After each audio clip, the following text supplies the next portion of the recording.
Úgy tűnik a mai ember számára a világegyetem, a tisztelet a kivételnek, akik itt vannak, nyilván úgy gondolják, hogy a világegyetem érdekes és fontos a figyelmünkre, de rendszerint a mai világban kevés az olyan ember, aki így gondolja. Nemrég a Science-ben megjelent erről egy cikk. De azt gondolják, hogy a világegyetem valami lényegtelen, tőlünk távoli, nem kell vele törődni, a cipész el tud készíteni cipőt anélkül, hogy a világegyetemmel foglalkozna. Igen ám, csak hogy mégis úgy van, hogy ezt jól jegyezzük meg, hogy a világegyetem nagyon-nagyon-nagyon lényegesen érinti még a cipész munkáját is, és mindannyiunkét, mindenkit, aki élőlény, és mindenkit, aki ember. Mert az életünket a világegyetemtől kapjuk, és az értelmünket a világegyetemtől kapjuk. Nem csak a fizika törvényei hatnak át bennünket, hogy amikor a busz kanyarodik, akkor a tehetetlenségnek megfelelően dőlünk ugye a másik irányba, hanem az élettörvényei is áthatnak, és az azt jelenti, hogy az élettörvénynek köszönhetjük azt, hogy robog előre velünk az élet. És a gondolkodásunk törvényei is, ezek is a világegyetem lényegéből és a világegyetem természetéből fakadnak. Azért van az, hogy a logika egyetemes, és hogy én ugyanúgy el tudok gondolni egy mondatot, ami a ti számotokra, az önök számára is értelmes és logikus, mert ugyanaz a logika van mindannyiunkban, egyetemes logika, függetlenül attól, hogy melyik kultúrában élünk, mert ez az egész világon minden értelmes lény számára ugyanaz, de hogy lehet ugyanaz? Materialista alapon egy élettelen világegyetemben ilyen nem lehet.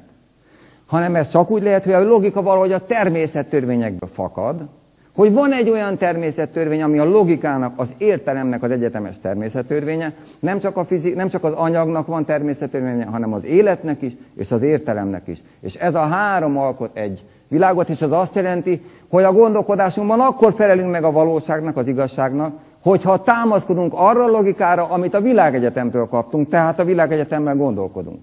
Akkor felelünk meg az életünknek, hogy a állásunkban támaszkodunk arra a belső életerőre, amit a világegyetemtől kaptunk, tehát a világegyetemmel élünk. Vagyis, hogyha élünk a világegyetemmel, akkor az életünk ragyog, ha nem élünk, ugye, akkor az nem élet. Akkor elidegenedünk önmagunktól, nem élünk azzal a lehetőséggel, hogy amit kaptunk a világegyetemtől, élhetnénk is. Ugye? Tehát tulajdonképpen van választásunk, vagy élünk, vagy nem, elidegenedünk, vagy nem, de igazából, ha élünk, akkor a világegyetemmel tudunk csak élni. Na most, milyen eredményről van szó? Stephen Hawking bezengett egy olyan diadalt, ami az emberi értelem legmagasabb diadala. Mit mondott? Ha végül is sikerül megtalálnunk a teljes egyesített fizikai elméletet, ő meg sem említi, hogy fizikai, mert csak fizikába gondolkodik, kizárja eleve, vizsgálat nélkül, ami nem biztos, hogy ugye logikus és helyes és megengedhető. De hogyha sikerül megtalálnunk a teljes egyesített elméletet, akkor pedig mi mindnyájan együtt boncolgathatjuk, miért létezünk mi és a világegyetem. Az emberi értelem a leghatalmasabb diadala lesz, ha erre a kérdésre választ találunk, hogy milyen a világegyetem, és miért létezünk mi, mert akkor megismerjük Isten gondolatait. Természetesen Isten nincs egy fizikai világképben, ahol csak élettelen anyag van, ugye?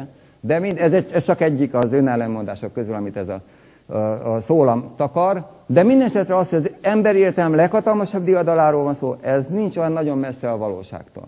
És ennek a fényében értékeljük azt, amire Bauer Ervin képes volt. Azt írják róla a méltatói, hogy Bauer célja az elméleti biológiával hasonló Einstein és Hawking álmához a fizika egyesítéséről egyetlen egyenletben, amelyből minden fizikai jelenség leszármazható. Einstein és Hawking nem tudták valóra váltani ezt az álmot, mind a mai napig nem vált valóra. De Bauer Ervin egy ennél sokkal nagyobb célt tudott valóra váltani, megtalálta az elméleti biológiának azt az alapelvét, amelyből minden alapvető életjelenséget képes volt leszármaztatni, és én képes voltam azt is kimutatni, hogy ebből az életebből a fizika összes törvénye is leszármaztatható. Tehát az életelvből leszármaztatható a fizika első elve, és a fizika első elvében az összes fizikai alaptörvény.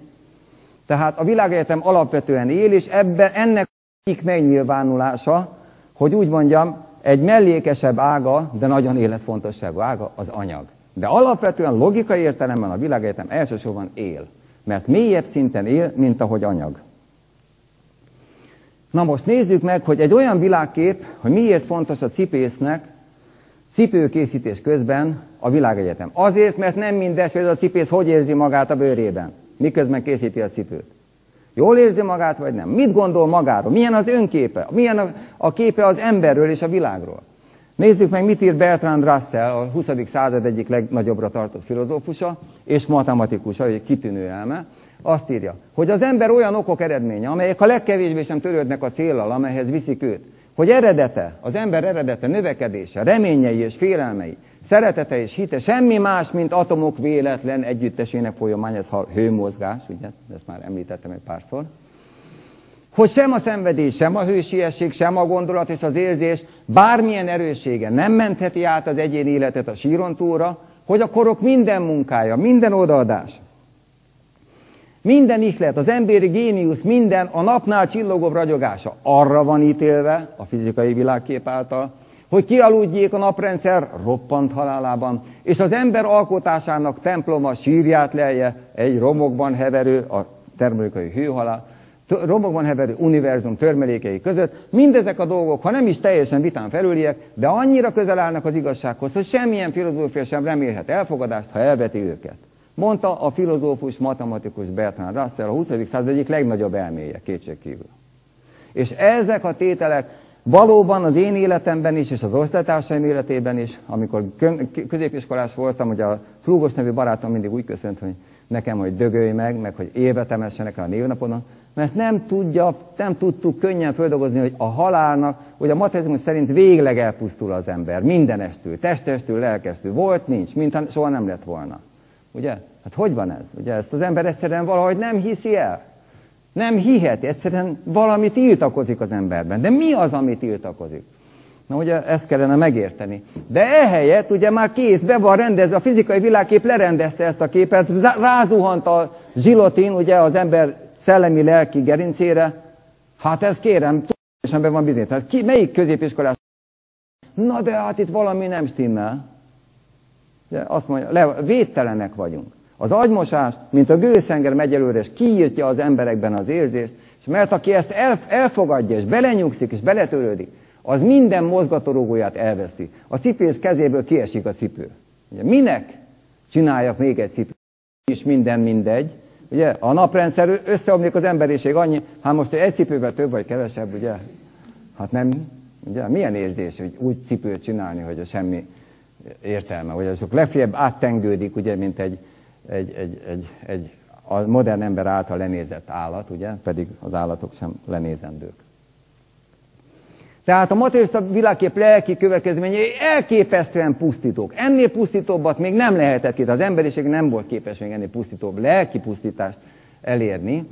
Az, hogy az emberi, mert ez azt állítja, ugye, hogy az emberi élet üres, értelmetlen, a világegyetemben nincsen semmi emberi, semmi érzés, semmi vágy. Az, hogy az ember úgy gondolja, ez csak egy önbecsapás, tulajdonképpen nem érdemes emberként érezni, nem érdemes becsületesen dolgozni, gondolkodni, cselekedni. Az élet nem más, mint hiúság, az ember megcsömbölik, szinte a gyomra felfordul, ugye egy abszurd dráma zajlik, ugye, ahogy a 20. században a legtöbb nagy elme művész úgy gondolta, az irányzat is kialakult az abszurd dráma.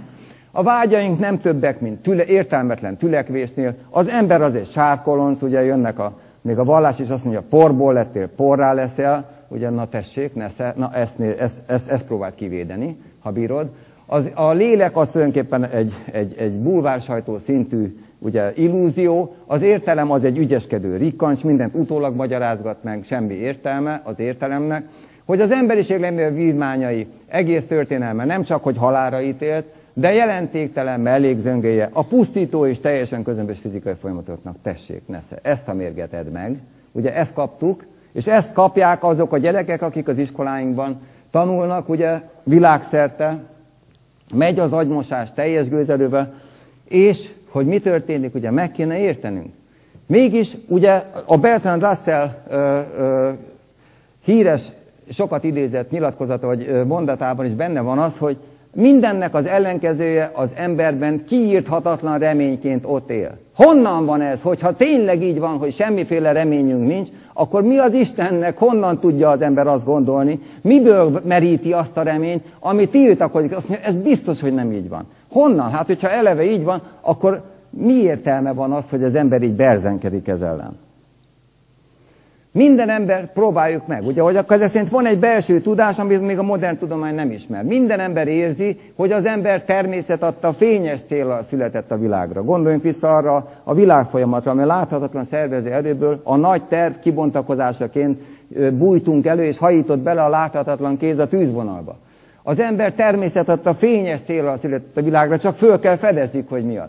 Életünk e cél felfedezésére irányul. Az ember kozmikus eredetű, érzéseivel és gondolataival részt vesz a mindenség életében. Olyan, mint hogyha egy regényíró, ugye, amelyiknek a minden hősének, minden szereplőjének, minden kis rezdülése örökre ott van a regényíró képzeletében, és ki tudja, hogy mikor lesz majd jelentősége és fontossága. Az, hogy én 3 éves koromban balra fordultam a konyhában vagy jobbra, hogyha ez egy regényírónak az álma, akkor annak is jelentősége van. Mint ahogy azt egyébként egy látomásomban tapasztaltam.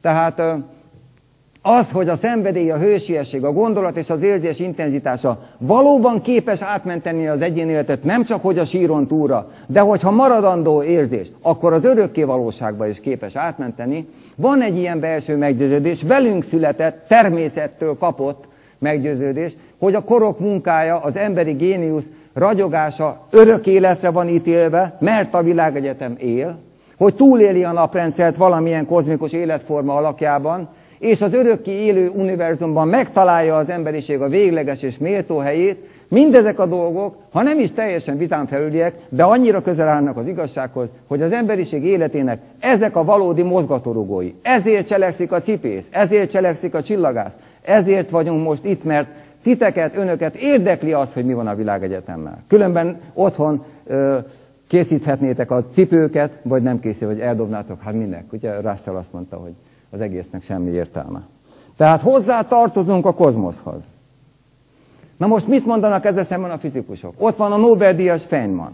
És ebből jön majd egy olyan tanulság, ami hazavihető kincsnek szánom. Remélem, hogy ez valóban annak bizonyul. De hogyha nem, kérem a segítségeteket. Mit mond a Nobel-díjas Feynman? Nem tudjuk azt sem, hogy a Schrödinger egyenlet megoldásai leírják-e a békát, a zeneszerzőt és az erkölcsöt. Vagyis előfordulhat szerint, hogy egy fizikai egyenlet megoldásából kipottyan egy zeneszerzőnek egy darabja, Beethovennek, vagy hát szóval biztos, hogy nem, mert hogyha kisujjam behajlítása nem fizikai okon múlik, hanem biológiai okon, és a biológiának önálló törvényei vannak, létezik biológiai önállóság, szabad akarat, akkor biztos, hogy a kisujjamat ez mozgatja, és nem a fizikai okok, tehát nem jöhet ki a Schrödinger egyenlet megoldásából. Tehát, hogyha egy csöpp józan esze megmaradt volna, amikor ezt a megfogalmazta, és figyelembe vette volna a saját józan eszét, ugye akkor nem írta volna ezt le. De már annyira beleélte magát a munkájába, nagyszerű dolog, valaki belelkesedik a munkájába, hogy közben a józanész elmaradt. Ugye nem azzal foglalkozik. Mással foglalkozott, kijelentette azt, amit úgy lát, abban a csőben lát. És az, hogy egyébként a józanésszel ez nem fér össze, az neki nem is derenged. De nem csak neki. Az egész emberiségnek mostanáig úgy látszik, nem találta meg a hatékony ellenszert. És én azért gondolom, hogy az előadásomnak önmagán túlmutató ereje kell, hogy legyen, mert úgy gondolom, hogy ezek a gondolatok feszegetik azt a határt, ahol már az ellenszer kirajzolódik. Hogy valóban a kisujjunk megmozdításával látszik, hogy az egész romba dől. És hogy a zeneszerző valóban biztos, hogy nem jöhet ki a Schrödinger egyenletből. Tudhatunk valamit mi emberek ez alatt az 1 óra alatt, amit a Feynman nem vett figyelembe. Pedig neki is biztos, hogy megvolt, nem akármilyen józan esze. De mit mond a Stephen Hawking?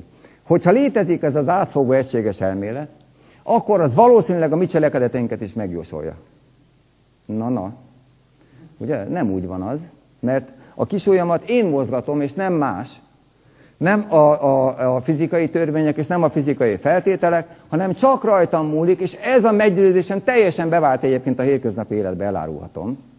Mint ahogy mindenkinek, és azért vagyunk itt, mert ha nem bíztunk volna abban, hogy az eddigi tapasztalatunk alapján, hogyha elhatározzuk, hogy ide jövünk, akkor itt leszünk, hogy akkor el se indultunk volna.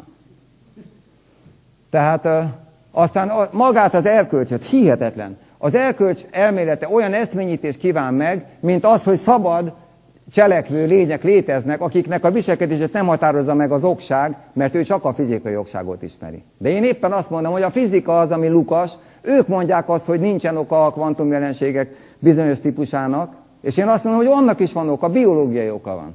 Mindenesetre ő ezt nem tudja, és ugye abban a csőben ez nem látszik. A világ viszont, ahogy a tudomány látja, nem tud ok nélküli eseményekről, vagyis az erkölcs olyan létező tételez fel, amelyekről a tudomány állítja, hogy valótlanok. Tehát, mint erkölcs, olyan nincs. Köszönöm szépen. Akkor az, aki munkában megy, akkor aki jól tanul, miért kap kitüntetést, és szóval itt a józanész tényleg megy a szabályszerűen, akkor is, amikor szembesítik a tényekkel, akkor is a józanész megy el. Mindig az veszít.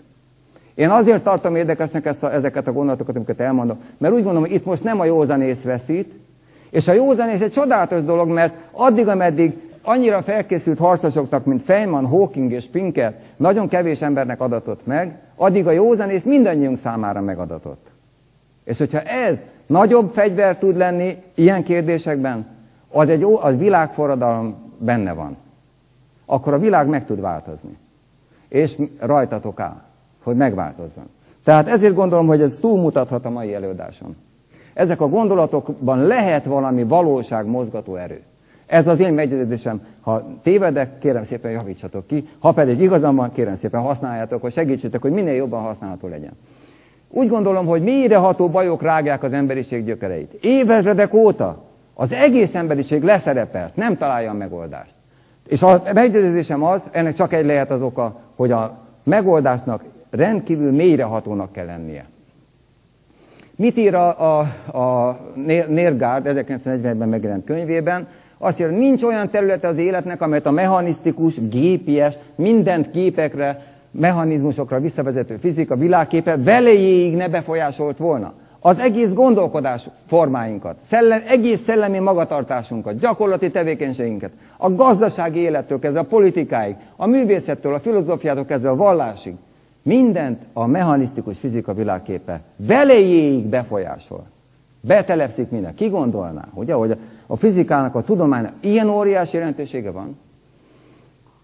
Olyan következményei vannak a fizika egyeduralmának és a matematika egyeduralmának. Világszerte probléma, hogy az iskolákból kikerülő fiatalok felelősségérzete, moralitása, jelleme jóval gyengébb az elvárhatónál.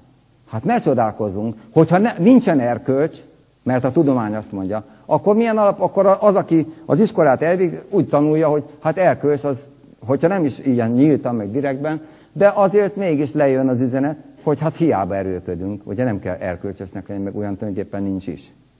Tehát nem csoda, hogy meggyengül az ember erkölcsi érzéke egy ilyen világban, és a felelősségérzete és a jelleme. A jellemet a világnézet határozza meg. Hogyha materialista világnézet egyeduralkodó, nem csoda, hogy emberként nem a legkitűnőbb, nem olyan, mint elvárható. Tehát a gyerekeink életéről van szó. A gyerekeink lelkéről, a gyerekeink értelméről, a gyerekeink önálló gondolkodó képességének a biztosításáról van szó. Hogy agymosásra bízzuk, hogy menjen a futószalagon az agymosásra, kapja meg ő is, mint mindenki, vagy pedig esetleg azt mondjuk, bocs, a saját gyerekem, más embernek a gyereke, ugye hát itt az egész emberiséget ráteszik erre a futószalagra. Mi a helyzet ma? A mai társadalom nem vonzó. Nem az a társadalom, amely egy mély emberi vágyból születik. Írja Benaszajag. És nyomán Urbán József 2010-ben a Magyar Nemzetben jelent meg ez a cikk. Az a vágy, a megismerés vágya, a tudásvágy, ami azt mondja bennünk, hogy te része vagy a nagy tervnek, és neked meg kell ismerned a tervet, hogy részese lehessél. Meg kell ismerned a megismerés kedvéért, mert a megismerés egy kozmikus ügy.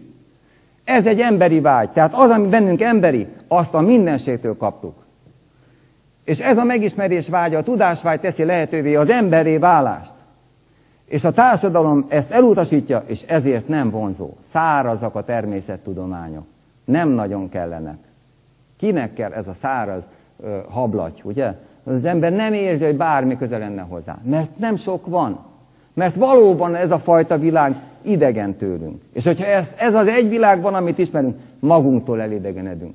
A tanulás alapja a vágy. Hajtóereje a megismerés emberi vágya. Hogyha nem azért tanulunk, hogy megismerjük, hogy miről van szó, és megértsük, hanem megértés nélkül kell visszabiflázni, akkor csak arra számítunk, arra bazírunk, hát a tanár ilyenkor így csinál, akkor úgy csinálunk, hogy ő így csináljon. Ugye? És az maga a megértés elmarad. Hát így, kiüresedve, értelmetlenül, hogy lehet így élni és tanulni?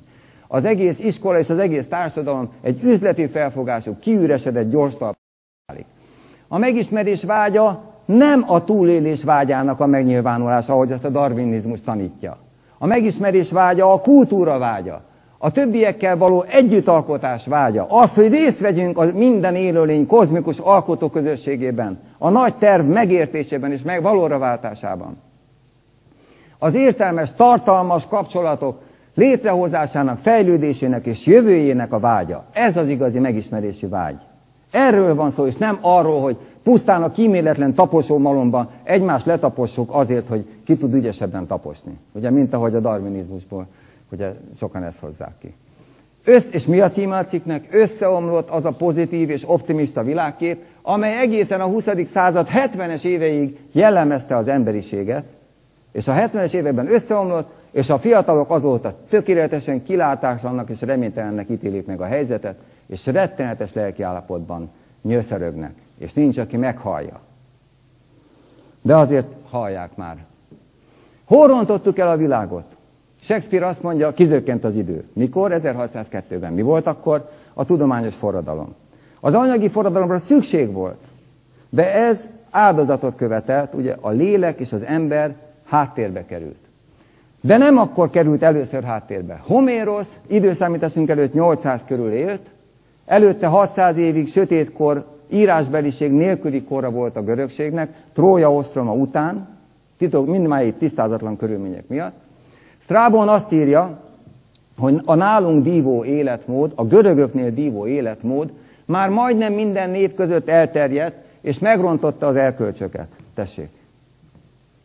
Szeretném fölhívni a figyelmet arra, hogy én foglalkoztam sokat egy kérdéssel, hogy létezik az, hogy a nyugati civilizáció, ahova beteszi a lábát, ott megrontja a benszülöttek, a természeti népek, és minden más népnek a kultúráját. Hogy létezik az, hogy ellenállás nélkül? Na tessék, és itt van a válasz. Rájöttem arra, hogy hol rontottuk el, hol zökkent ki az emberiség élete, senki nem tudja. Pedig így le van írva, Strabonnál. Mit ír Strabon? A nálunk dívó életmód volt az, ami mostanában, nemrég minden nép között elterjedt, és erkölcsöket.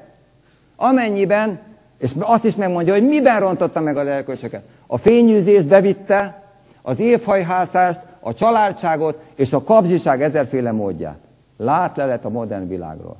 3000 éves látlelet. Strabon mondjuk 2000 évvel ezelőtt élt, de Homéroszra hivatkozik, aki meg 3000 éve ezelőtti viszonyokat ábrázol. Mit jelent az, hogy fényűzés? Azt jelenti, hogy túlságosan nagy, indokolatlanul nagy ráfordítás, indokolatlanul nagy életidő és életenergia felhasználása valami olyasmire, ami nem ér annyit, mint az az élet, ami jobb, nemesebb célt is szolgálhatott volna.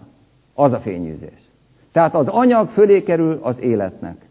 Az élet leértékelődik, az anyag, a pompa, jaj, de szép, nézd, milyen szép. És elfeledkezik közben az az ember, hogy igen, de a legfontosabb mégiscsak az élet. Az életet kell tiszteletbe tartani, és oda csak annyi időt, energiát fordíts a pompára, amennyi összefér azzal, hogy senkinek az életét nem értékeled le. De amikor a pompa és a fényűzés öncéllá válik, ugye, akkor jönnek a más ember életének a leértékelése, és az életnek a leértékelése. Sokkal nagyobb hátrány, sokkal nagyobb bűn, merénylet a világegyetem, az élet és az ember ellen, mint ugye, ahogy azt föl tudta fogni az akkori emberiség. 3000 éve nem gondolkozunk olyan mélyen, mint amilyenre szükség van, ahhoz, hogy emberek legyünk. Mélyebben kell gondolkodni. Figyelembe kell venni azt, hogy az élet minden körülmények között az az irányítórendszer, ami azt mondja, hogy az életünk értékrendszerét minden körülmények között meg kell őrizni, és az fontosabb minden olyan csábításnál, hogy most akkor lehetne 4 kocsim is, meg lehetne 3 palotám is. Igaz, hogy akkor megnyomorítanám mondjuk 10 000 embernek az életét, de mi az nekem? Én szeretnék 3 palotát. Ugye azért, ugye ezt megteszik sokan. De ez nem fér össze a valóság lényegével, az élettel, az élet tiszteletével. És ezért ez visszás, életellenes. Az élettel a lényeget, az irányítórendszert ér, elromlik a tájékozódó rendszer. A tankban, hogyha ugye a modern világ mi az, amit megér, a tanknak az irányító, a GPS-e elromlik. Nem az életre van irányítva, hanem a pénzre.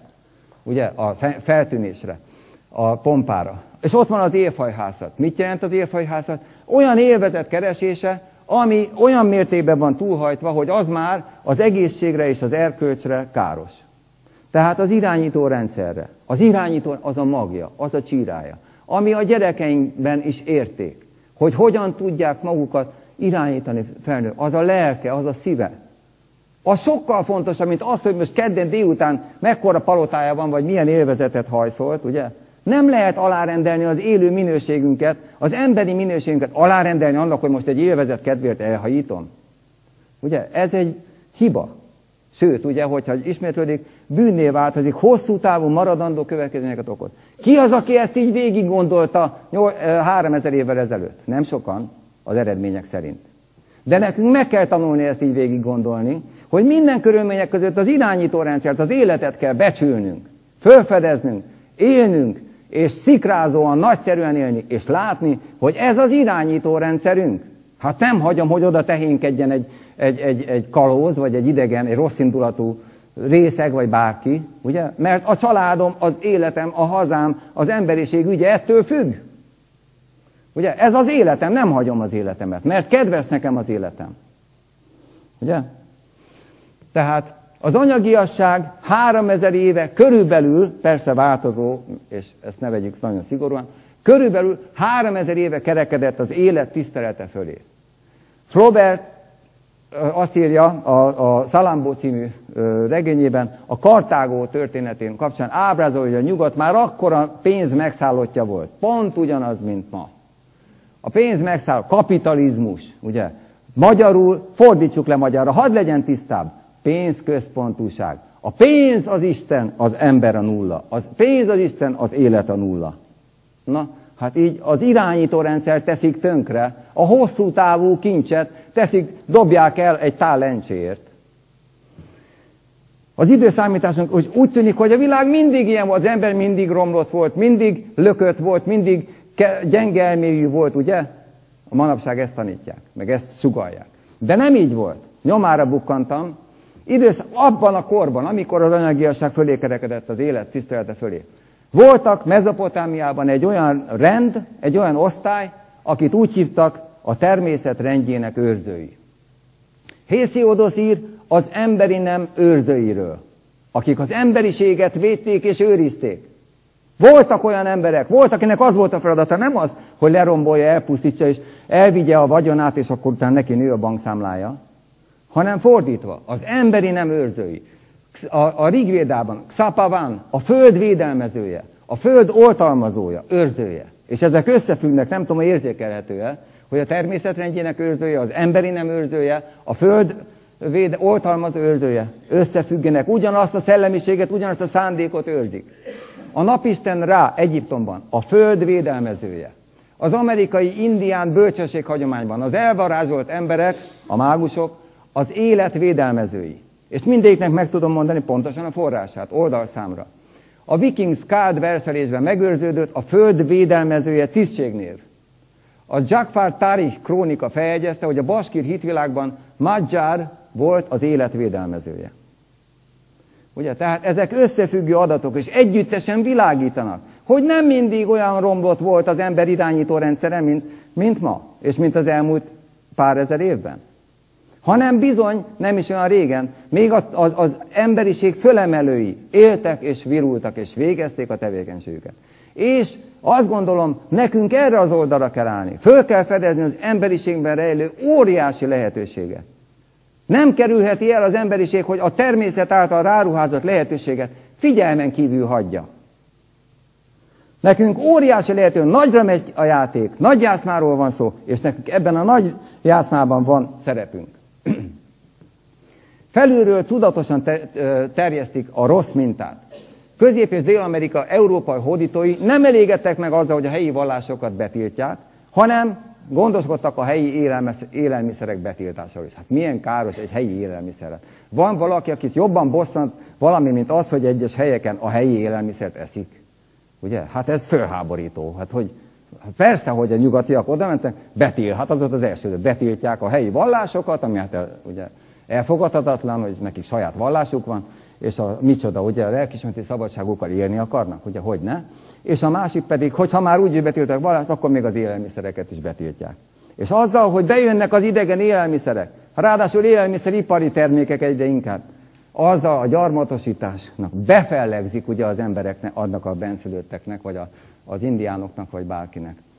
A nyugati világ a rossz táplálkozási szokásokon kívül a rossz élelmiszereket is exportálja a 21. században is, a fejlődő országban. Ledobja a segélycsomagot olyan helyre, ahol még nem is láttak ilyen élelmiszereket.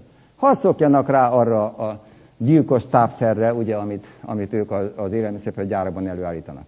Ennek egyik eleme a nagy zsír és cukortartalmú finomított és feldolgozott élelmiszerek. Mesterséges a végletekig.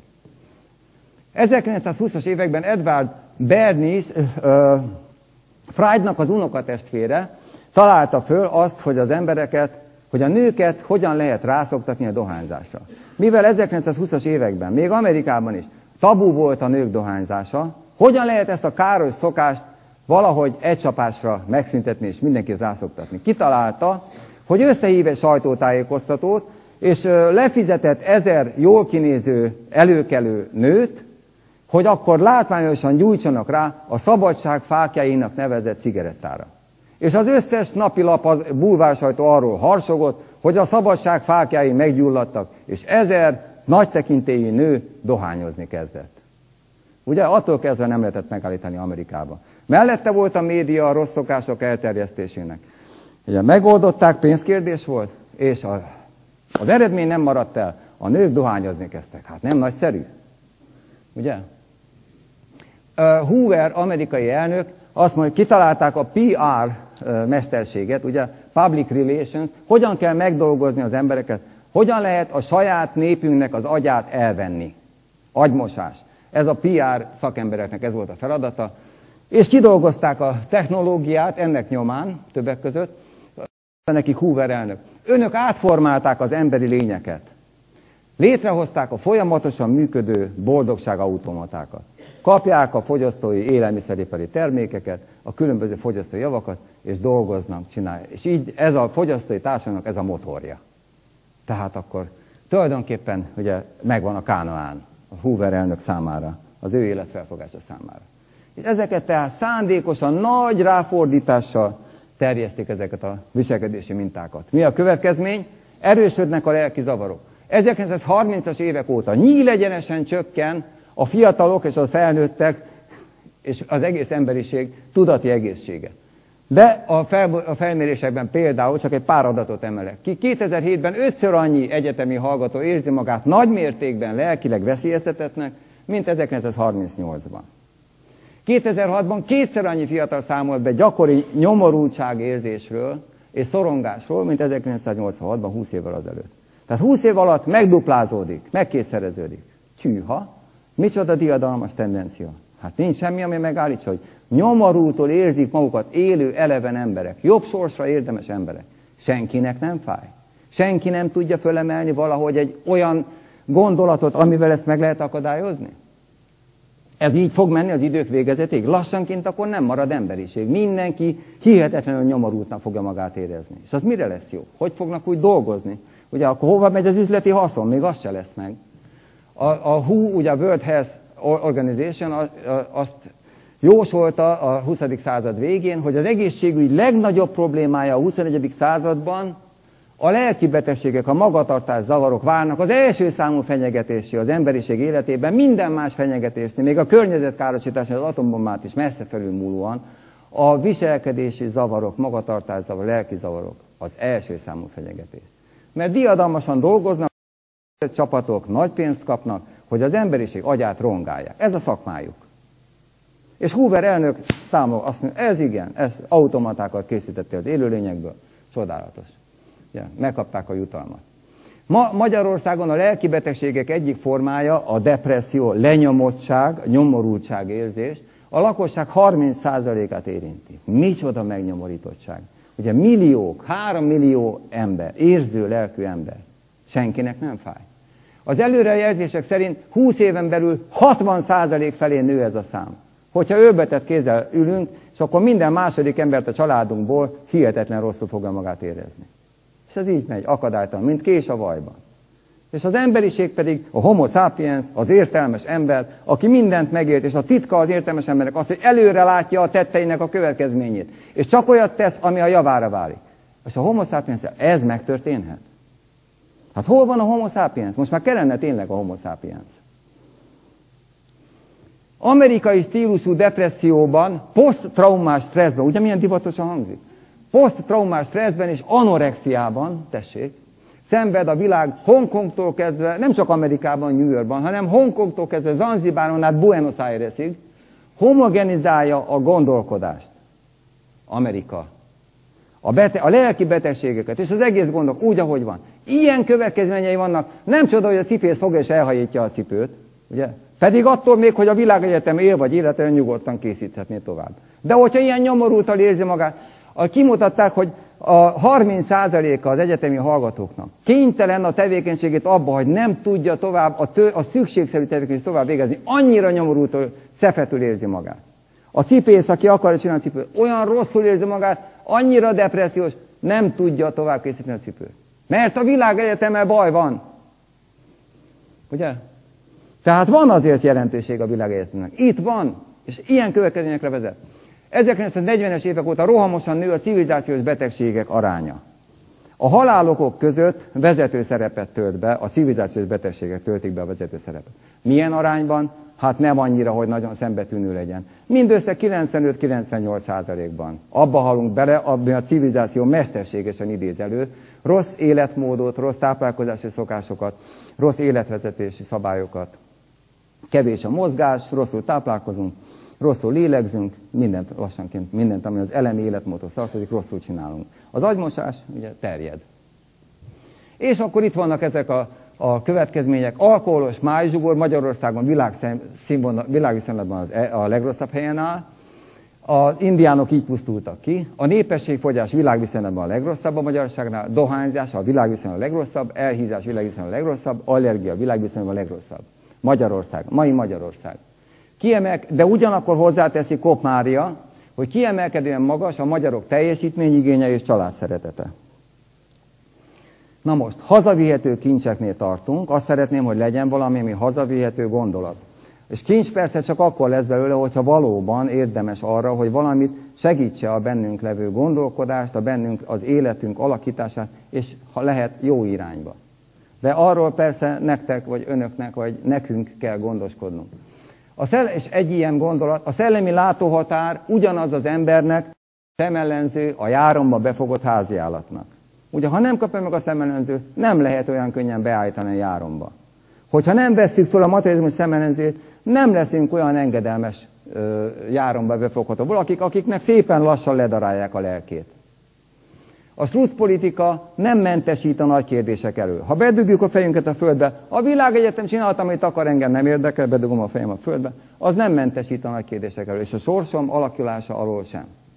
Minden mozgatórugónkat elveszítjük, hogyha engedünk a materializmusnak. Russellnek a mondata pontosan az összes emberi mozgatórugótól szabadít meg és mentesít bennünket, és tesz üres, értelmetlen és cselekvésre képtelen lényekké.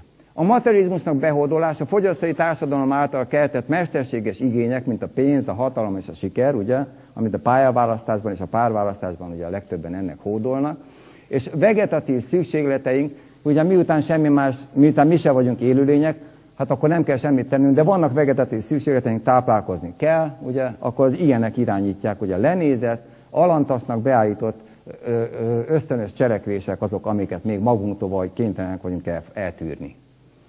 Na tehát így él a materialista. A józanész, és akkor mi az, amit szeretnék kiemelni? A józanész képes a lényeges kérdésekben a valóság helytálló értékelésére, teljesebb értelemben, mint a modern tudomány. Például ugye a fizika nem képes az élet terén helytálló véleményre, a józanész viszont képes. És ez óriási világforradalmi erő. Hazavihető kincs. Az irányító rendszerünkre kell vigyázni. Oda kell figyelni. Azon kell változtatni, hogy ne hagyjuk, hogy a materialista garázdálkodjon, és ő állítsa be az űrhajónknak az irányítását. 3000 éve az életmódváltozás terjedése következtében megromoltak az erkölcsök, A fényűzés, élfajhászás, családság, kapzsiság eluralkodott. 400 éve erre újabb, nagyobb lendületet kapott a materializmus és a fogyasztói javak hajhászása. Mi az a belső irányítórendszer? A belső irányítórendszer azon alapszik, hogy mi hogyan látjuk a világot, él vagy élettelen. Milyen a világlátásunk. Mi az értékrendünk? Hogyan értékeljük? Nem csak amit látunk, hanem azt, amit látunk, azt hogyan értékeljük. És hogy milyen módon élünk. Mert hiába látjuk helyesen a világot, hiába értékeljük helyesen, hogyha közben az életmódnak köszönhetően képtelenek vagyunk a kisujjunkat is behajlítani, mert tönkretettük a lelki-szellemi egészségünket. És nincs lelki energiánk sem, hanem kataton módon ott ülünk a sarokba, és nem tudjuk még a kisujjunkat sem behajlítani, mert rossz életmódot éltünk. És sokan vannak, akik ilyen betegségben szenvednek. Tehát az irányítórendszer az, amit tanulhatunk ebből az előadásból, az egyik. Tehát, hogy a pénzközpontú élettípusról átérhetünk az életközpontú életvitelre. Hogy ne a pénz felé mutasson a társadalom, hanem az élet felé mutasson. Hogy az életünk berendezkedése és irányítóközpontja az élet felé mutasson.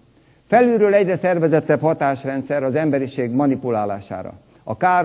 A természetes világkép, értékrend és életmód, ezt a hármasságot örülnék, hogyha sikerülne átadnom, ennek a háttérbe szorítására. Alulról alig szinte ugye úgy tűnik, azok nem rúgnak labdába, kik vannak ott, nem sokan, csak az a 7 milliárd fős emberiség, amelyik azonban erőtlen, mert védtelen, tudatlan, nem él a természet adta előrelátó képességével, hagyja magát az orránál fogva vezetni, mint az üveggolyókkal egyes benszülöttek. Mélyreható baj idején csak mélyreható gondolkodás segíthet. Nem elég a tüneteket, hanem a gyökeres bajt kell orvosolni. Nem elég a világot jobbá tenni, ha a menete rossz. A világ menetét kell, a világ irányát kell átállítani magunkban. Hazavihető kincs. Mi menti meg az emberiséget? Ha tudatosítjuk a világképünket. A legtöbb ember nem tudatosítja a világképét, készen kapta. És annak megfelelő, annak a keretein belül, a szemellenző keretein belül viszi a taposó állat ugye előre a jármat. Készen kaptuk, ugye hát nincs igazán gyakorlat, nem vált gyakorlattá az, hogy levegyük a szemellenzőt, de le kell venni. Tudatosítani kell, hogy szélesebbre kell tárnunk a világképünket. Tudatosítani kell az életmódunk életfontosságú, hogy megvédjük az egészséges és lelki-szellemi kibontakozás lehetővé tevő életmódot. Ez életfontosságú. Lehet bármilyen helyes a világképünk, bár rendszerint eddig nem az, de az életmódunk ugyanolyan fontos, mint a világlátásunk. És a harmadik, tudatosítani kell az értékrendünket. Mi az az értékrend, ami természet adta értékrend, és ami örök értékrend, és amiben egyetlen egy érték van végül is, az élet, az 7 értéket jelöl meg. Az egyik, a sejtjeink életet tiszteletben tartsuk tiszteletben, és szeressük, és teljes lelki képességeinkkel emeljük föl a sejtjeink életét, vagyis az egészségünket, mert mi magunk a sejtjeinkből állunk, ugye? Ez elkerülhetetlen ahhoz, hogy kibontakozzanak a sejtjeink és a mi képességeink. A másik az egyéni életutunk. A harmadik a családunk. Gondoskodnunk kell a családunkról, mert ez is egy természet adta egység, aminek mi a tagjai vagyunk. A negyedik a hazánk, a nemzetünk. Ennek is természet adta egység, hogy gondoskodnunk kell erről a nagyobb közösségről. Az emberiség, természet adta egység. Ugyanolyan fontos, hogy emberi mi voltunkat megéljük, átéljük, és küzdjünk az emberiség jövőjéért. Mert különben jön Bertrand Russell, és lehúzza a rólót. Azt mondja, kérem, a naprendszer még nem omlott össze, de az emberiség már igen. Na, ugye az emberiségnek tessék tenni valamit ellene, hogy ne hagyjuk magunkra húzni, ránk csapni a rólót. Tehát tessék az emberiségért küzdeni. Tudatosítani kell az értékrendünket, a sejtek, az egyéni élet, a család, a nemzet, az emberiség után az egész földi élővilágért ki kell állnunk. Az is ugyanolyan fontos, anélkül ugye nem az emberiség sem életképes, hogy növényvilág, állatvilág ott lenne és jól érezné magát a Földön. És a kozmikus életvilág az a 7. Tehát 7 életünk van, egyetlen egy életet alkot ez a 7 élet, de nagyon oda kell figyelni nekünk, hogy most mikor melyik, mert a mi számunkra ez 7 különböző élet. És mind a 7-et egyszerre kell életfontosságúnak tartani és segíteni. Ez a természetes értékrend. A 7 legnagyobb érték mindegyik egy és ugyanaz, az élet. De 7 különböző módon jelenik meg. Ha mind a 7-re figyelünk, akkor már lényegében a legfontosabb feladatunk megfelel. Ez a természetes értékrend. Szeretném felhívni rá a figyelmet. Ha hosszú távú tengerjáró az életünk, hosszú távú értékeink vannak, akkor a hullámok nem borítják föl. A tengerjáró hajó azért olyan nagy, hogy ne borítsák fel a tenger hullámai. Ne süllyeszték el. Nekünk is, hogyha nem akarjuk, hogy az élettel vele járó hullámzások, ingadozások elborítsanak, vagy kiborítsanak, vagy fölborítsanak bennünket, ugye akkor kénytelenek vagyunk hosszú távú életterveket tervezni, hosszú távú értékekre támaszkodni, és akkor olyanok leszünk, mint egy tengerjáróhajó. És a hosszú távú érték, az igazán hosszú távú az élő világegyetem. Azt aztán semmilyen hullám nem fogja soha felborítani. Az érdeklődés az az életünk vezérfonala. Ami érdekében, ami idehozott bennünket. Engem ugyanúgy, mint titeket, önöket. Az az érdeklődés, ezen a vonalon kell tovább menni, mert itt nyílik a kapu a teljes életre. Az életünket tudatosítani kell, tudatosan fel kell fedezni, hogy mire vagyunk képesek, mi az, amiben mozog, mi az, ami élni akar, mit akarnak a sejtjeink, mit akar tőlünk a világegyetem, mi ez a nagy terv. Ezekkel foglalkozni kell, mert minél több figyelemmel megajándékozunk, annál jobban föl fog éledni. Fölelevenedik, és beszélni kezd. Ha nem törődünk vele, ugye akkor olyanná válik, mint egy szemétdomb. Ugye nincsen figyelem, nem ragyog a nap a belső világunkban, rothad minden. Na most még 5 percem lenne a 90 percesre tervezett előadásból. Mindesetre szeretném felhívni a figyelmet, hogy ha a világegyetem él, akkor a világegyetem eredete, az úgynevezett ősrobbanás, csak egy a sok életjelenség közül. Kozmikus. Az élet a Földön, az első sejt nem kell, hogy az élettelen anyagból keletkezzen, mint ahogy most gondolják, hanem a világegyetem egyik kozmikus életformája, mondjuk a kozmikus vákuumból. Erről nemrég megjelent egy tanulmány, egy tudományos folyóiratban. Az ember eredete. Nem kell, hogy a majomból eredjen az ember, nem is kell, hogy a főemlősök közül eredjen, nem is kell, hogy az állatvilágból eredjen, mert eredhet közvetlenül ugyanonnan, ahonnan az állatvilág és a növényvilág, a világegyetem életadó erőiből. A mindenség éltető, értelemadó erőből. És hogyha logikánk onnan ered, akkor biztos, hogy nem alacsony származású az ember, hanem kozmikus eredetünk van, vagyis nem porból lettünk és porrá leszünk, hanem a világegyetemből lettünk, és a világegyetemben megyünk. A világegyetemmel van dolgunk egész életünkben. Az egész fejlődés történet más. Hogyha nem barbárok voltunk, és nem alacsony rendű sorsból, nem állatvilágból származtunk, hanem a mindenségből származunk, kozmikus tudat és kozmikus érzésvilág hozta létre az emberi válás idején az emberi öntudatot, ugye? Akkor a fejlődésünk nem olyan, hogy most diadalmasan fejlődünk a tévénéző, chipset ropogtató ember állapotáig, ugye? Az annál sokkal alantasabb állapotból, hanem fordítva. Ugye most vagyunk a mélyponton, és óriási, csodálatos jövő áll előttünk, és csodálatos múlt áll mögöttünk. Tehát az egész fejlődés történet átalakul. Ha a világegyetem él, akkor az, amit az iskolában tanítanak a világegyetem keletkezéséről, az élet eredetéről, az ember eredetéről, ez mind nem igaz. Tehát agymosás. És mivel törvény van rá, hogy világnézetileg semlegesnek kell lenni, nem lehet elfogult, tehát törvénysértő állapotok uralkodnak. Tehát, hogyha az emberiség képes lesz kidolgozni ezeket a tudományos eredményeket, amiket én is és sokan mások tudományos lapokban megjelentettünk, akkor jogilag nem lesz tartható az az agymosás állapot, ami most az iskolákban ontja azokat a materialista gondolkodású embereket, akik onnan kilépnek. Tehát más jövő lesz. Na most akkor igen.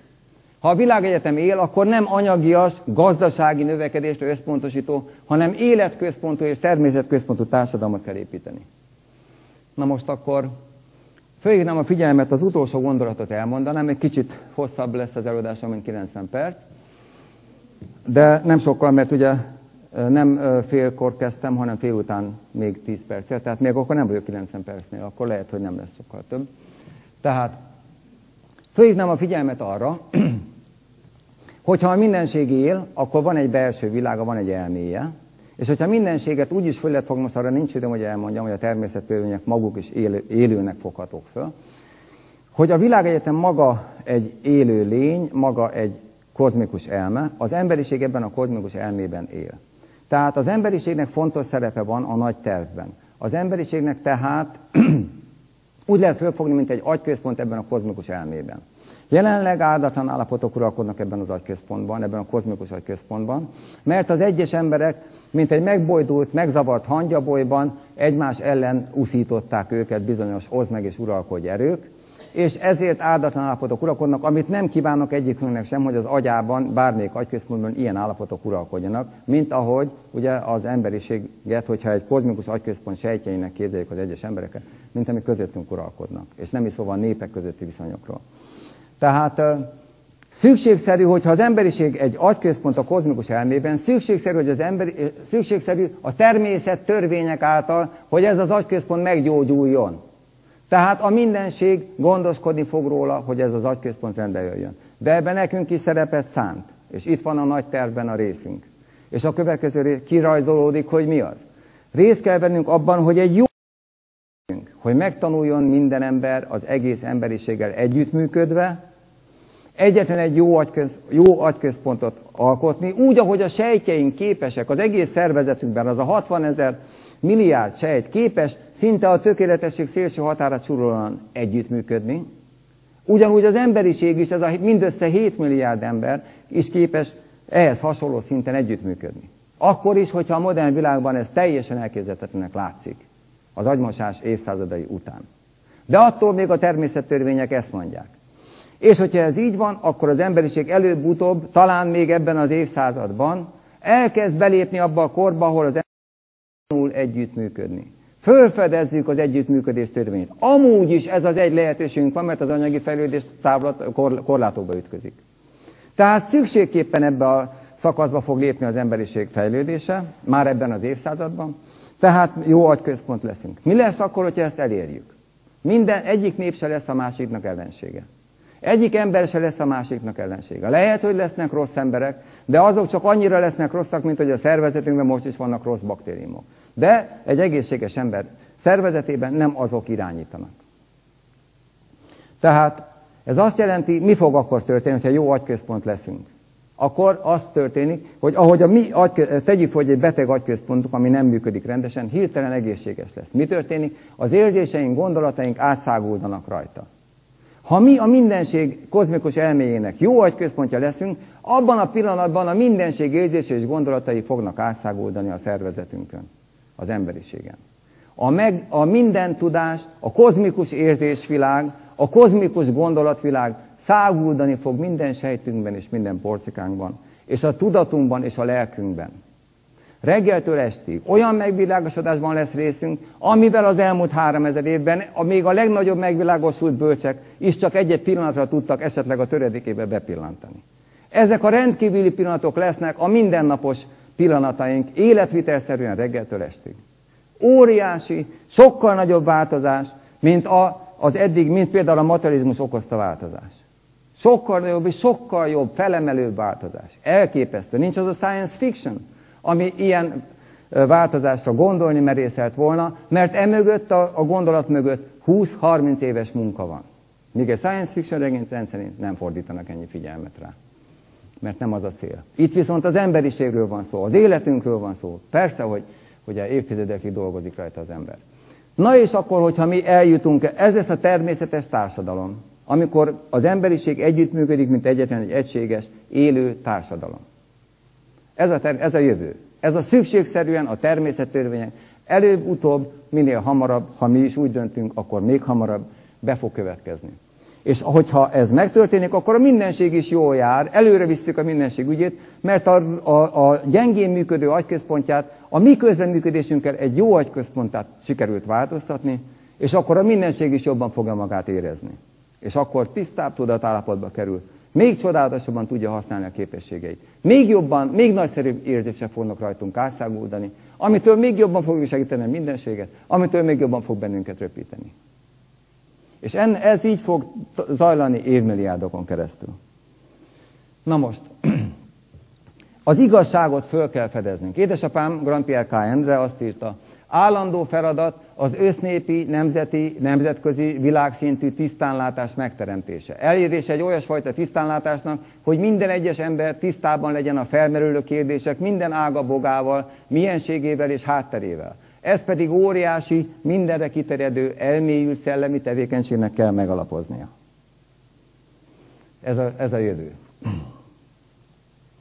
egészséges életmód, életfejlesztő erőt adó módszer, például az etka jóga. Jönnek létre olyan irányzatok, amik már egy új korba mutatnak. Az etka jogában is benne van, hogy az emberiség egyetlen egy egységes egész, amit minden törekvésünk az emberiséget kell, hogy segítse.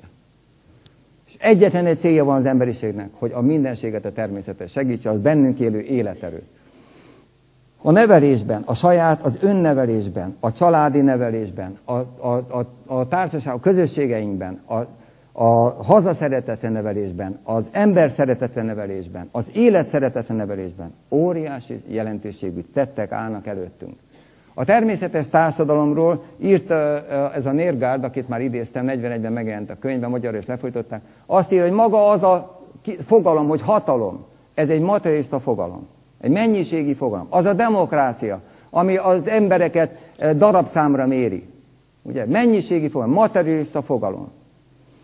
És ezek mind az élő szerveződés mintáját kell követni a társadalomnak, az, hogy értelemszerű és célszerű tevékenységet folytat az agyunk. Nem az történik, hogy az agysejtjeink szavaznak, hogy na most mit gondoljon az Attila, akkor a 100 000 erre szavaz, 100 000 arra szavaz, és akkor az szerint, hogy melyik hogy szavaz, és közben megy a manipuláció, ugye, meg a pénzlobogtatás a pártok óra előtt. Hát nem, milyen viszonyok? Hát ez teljesen ugye, kizárt dolog. Ugye, tehát a társadalomban ezt megengedni, amit a saját szervezetünkben semmiképpen se engedne meg egyetlen egy élőlény sem. Ugye? Tehát az sokkal súlyosabban esik latba társadalmi szinten. Tehát ez nem tartható fent. Itt az egészet újra kell gondolni. Sokkal csodálatosabb, állítólag nincsen alternatívája, nincs más lehetőség a demokrácián kívül, ugye? Hát úgy néz ki, hogy csak az van, csak más lehetőség van.